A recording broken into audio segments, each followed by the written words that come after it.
আজকে পুনশ্চ পড়তে পড়তে পাশে পড়ে থাকা একটা পুরনো খবরের কাগজের একটা ছোট্ট বিশেষ খোপের দিকে হঠাৎ নজর চলে গেল। দেখলাম সেখানে 17 বছর আগে মারা যাওয়া একজন লোকের স্মৃতির উদ্দেশ্যে তার পরিবার একটা বিজ্ঞাপন দিয়েছে। বিজ্ঞাপনটা অনেকটা এরকম: 17টি বছর চলে গেছে, সব আছে, শুধু তুই নেই। ভীষণ ব্যথা আর শূন্যতায় দিন কাটে আমাদের। বহু আনুষঙ্গিক গুরুত্বপূর্ণ বিজ্ঞাপনগুলোর পাশে ওটাকে কেমন যেন একলা আর তুচ্ছ দেখাচ্ছিল।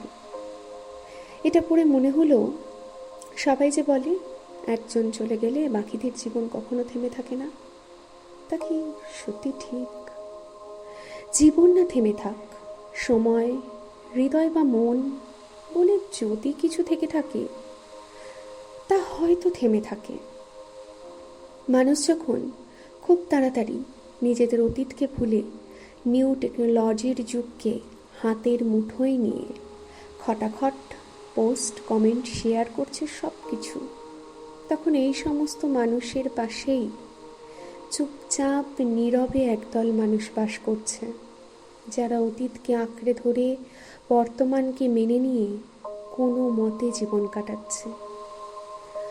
অতীতকে আঁকড়ে ধরে থাকলে ভবিষ্যৎকে এগিয়ে নিয়ে যাওয়া যাবে না, অথচ সেই ভবিষ্যতে আমরা সাধারণ মানুষেরা আদৌ থাকবো কি না সেটাই আমরা জানি না।